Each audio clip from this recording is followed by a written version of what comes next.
Welcome to another episode of the Holistic Sister Circle. Today we have Tami with us, and Tami is an ageless Ayurvedic wellness mentor and quantum energy coach who transformed her life after years of battling an eating disorder and alcoholism. Her journey from breakdown to breakthrough led her to the sacred intersection of ancient wisdom and modern science. Through Ayurveda, Reiki, and brain gut healing, Tami uncovered the keys to true vitality and soul alignment. She created Ageless to redefine what it means to age, not as a decline, but as a deepening of radiance, power, and purpose. Her work bridges neuroscience, gut health, and energy medicine to help others rise into vibrant soul led living. Yeah, Today, welcome. welcome. Nice to be here. Yeah, absolutely. So, first of all, as we get started, I just want you to share with us what does Ayurvedic mean to you, and how do people know if they should be on an Ayurvedic journey? Ayurvedic is so deep. It was amazing when I studied it. It was things I could never even have imagined. But I make it easy and simple. Ayurvedic is you're treating the whole person, unlike allopathic medicine, which treats the symptom. And you find out what dosha you are. There's three. Veda, Pitta, Kapha, you can be a combination. You do a quiz. And then from there, we can go and treat any imbalance. And the imbalances are symptoms that you're having. And you treat it with lifestyle. Of course, you treat it with food. You treat it with Ayurvedic herbs and mindset. It's almost like a feng shui for diet. That's really interesting. Can you tell us a little bit about the three types of quizzes? I know you mentioned what the names are, but what are those? It's not a quiz. It's just, I mean, not three types of quizzes. It's three types of body. It's what you are. The Ampita, I hate heat. Like there, you're. It's all about your characteristic. One would be tall and thin. That it's hard to gain weight, which we wish, but they're cold. And then there's a combination, kappa, it's all different characteristics of what you are. And when you take the quiz, it's the food that you like, and then you can find out what you are.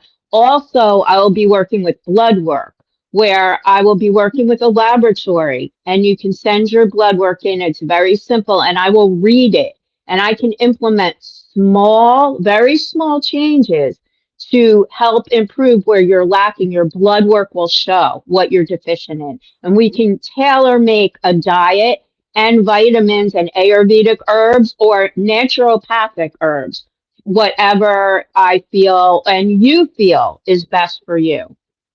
Oh, that's really interesting. And can you Mhm. share how did you actually get into this work? I always was interested in Ayurvedic. Years ago, I was going to heal myself with Ayurvedics. I ordered hundreds of dollars worth of powders, which I still have. I was going to sleep at night. I was going to do this and that. So I've always been interested in healing, and the naturopathic is herbs as well. So I just started studying it and then got my certification. But Ayurvedic goes deep. Like they have one where you throw up, which we wouldn't want to do. I know, right? It's what I don't want to do anymore. One is an enema, bloodletting. So that I will not be doing. I will not, right? I was so surprised. But yeah. So we will be doing like the herbs, and you can make your own. I can show you how to make your own, and diet tailor make as well. I'm an ex-chef, so that's fun for me. This is really interesting. And how did this trigger? Because I know obviously your background, you had an eating disorder, you were drinking alcohol. So how did Mhm. this transpire? How did you go from that to this? Well, when I cured my eating disorder, when I had my eating disorder, I thought I could cure it with natural. I thought I could cure it with yin and yang, microbiotic. I tried everything, but it's eating disorders an illness.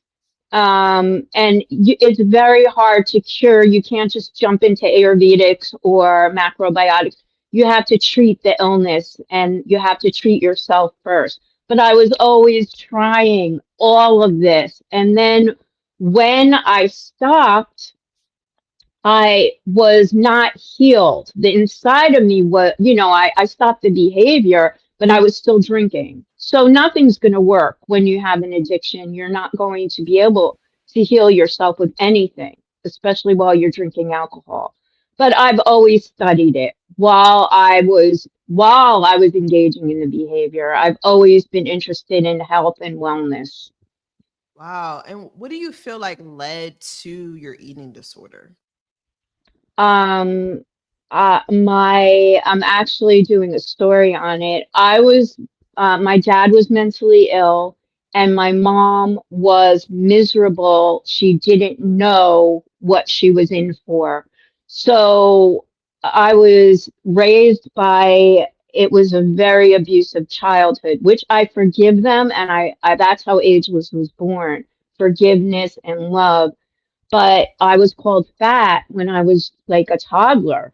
And the craziness around food in my family, my father wouldn't get an operation because the doctor had a gut on him. So God, and yeah, he was a genius. He was great in other ways, but the food situation, and I was the first girl. So if I gained a little bit of weight, they were on me, and I was put in between their marriage. I was set up to have an eating disorder. Yeah. Oh my gosh. Hmm. Hmm. How did that, I'm sorry, how did that Okay. transpire with your siblings as well?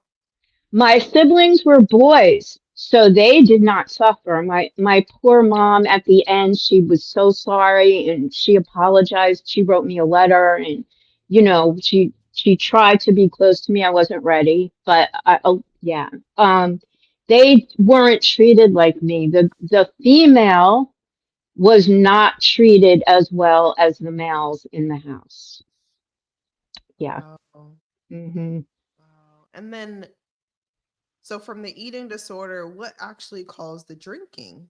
Or were they saying Well, you were just, first you're anorexic, as people with eating disorders know. Then it developed into bulimia, where you get the idea, like, I hope nobody gets this idea, but oh wow, I can eat, and then I can eat as much as I want, and then I'll, purge. So usually you're drinking with it because it relaxes you. So you use alcohol, or I did. I know a lot do.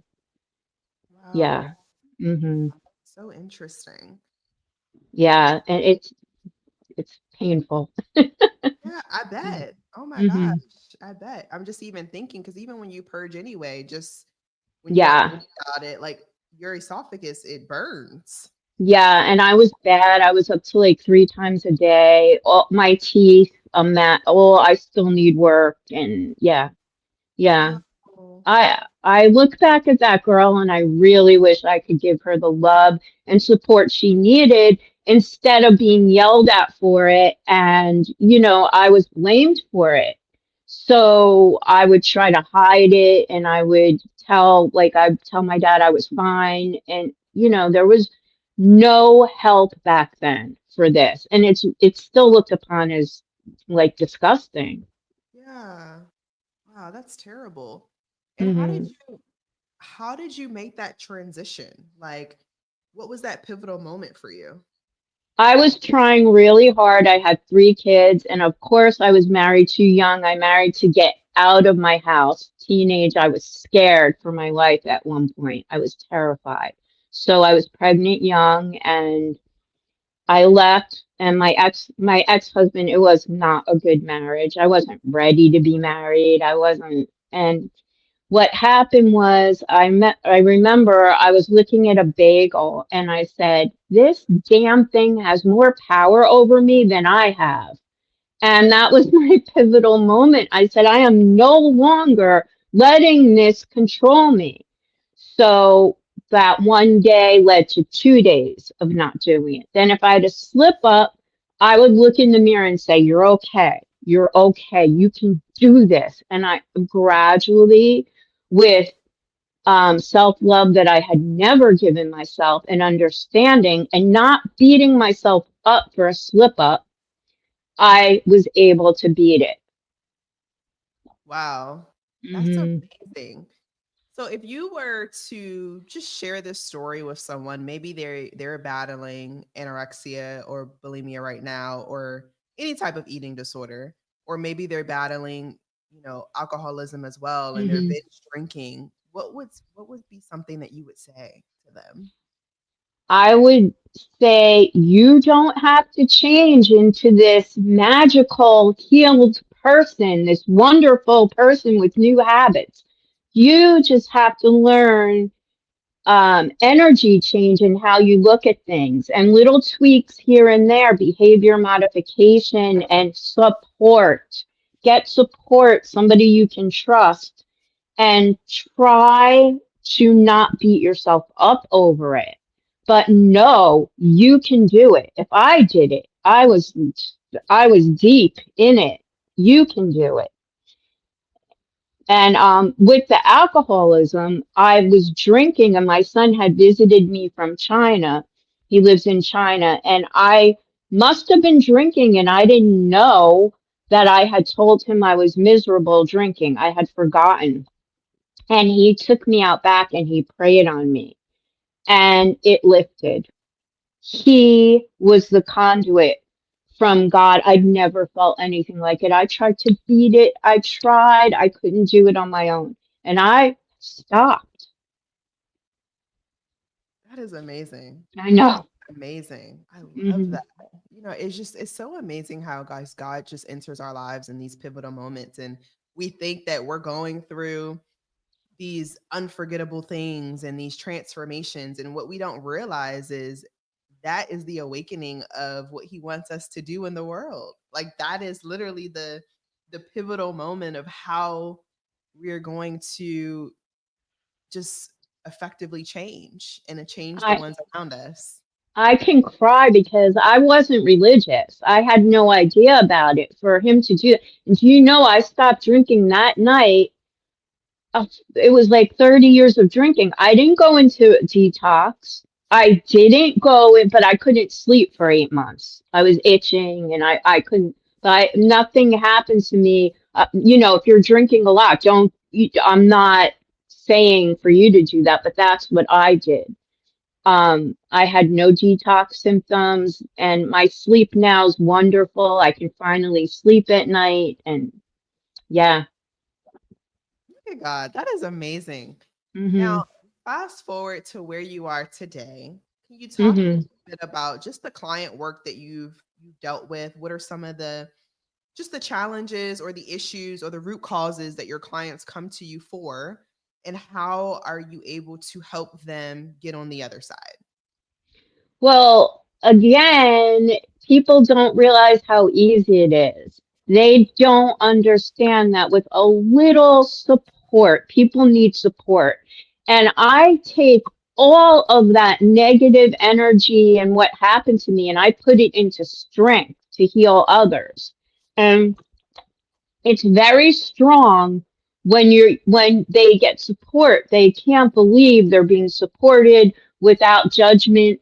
Also, it's just little tweaks in the way you're thinking. And I help them do meditations. I can tailor make meditations for them. I also help them to, if they don't like meditating, to do something pleasurable for themselves when they can think about positivity and how they want to change. Hmm. Absolutely. That's amazing. And can you just share a success story with us, like just one client that you've worked with in the past and how you were able to just like a visual, right? How you were able to put that into perspective for us. Well, I had a client that was smoking, and believe it or not, smoking is one of the most hardest things to beat because nicotine has a million chemicals in it. So you're going in, you're not just trying to detox from the nicotine, all the chemicals in it. And she was just like, if I don't stop, I'm going to get lung cancer and die. I'm like, well, you're saying that right now. You're saying you're going to get lung cancer and die. Think of that every time you put a cigarette in. Think of that. And I had her think of the whole smoking in such a different way. Not that she had to quit, not that I was able to change her mindset. And the same thing that I did with the eating disorder, I was able to have it have less power over her and her have more power over it. And she was able to quit. It was a process. Wow. Hmm. That's fantastic. And Hmm. how does this translate into ageless? Well, when I was running and I got a message to heal and stop crying over my past and stop being miserable, God doesn't want us to be miserable. He wants us to be happy. And when I had quit my behaviors, I was still the unloved, hurt child. So I had a nervous breakdown. I really did. Yeah, it was bad. My hair was falling out. My eyes looked, I can't, like they were sunken. You wouldn't even have recognized me. So I realized I'm not going to suffer anymore and I'm going to help others. I never want another woman to have to go through what I went through. And I'm going to help ageless women 45 plus because back in the day, there weren't the modalities that we have now. There weren't coaches, there weren't healers. You went to a psychiatrist, you were shamed. You know, you did anything to not go. So that's how Ageless was born because I wanted to help other women with a passion, with my knowledge, my strength, and my coaching, and how I can be such a beacon of light to them. I love that. And if you were to just think of a parting gift for someone where, their next step on this journey, what it should be, what would you say? What do you mean, like a parting gift to them to, oh, their next step on this journey? What would I say? I would say, remember, be you. You do not have to change. Love yourself. The first thing you have to start doing on this journey is self-love and realize things aren't that bad. People fear the future.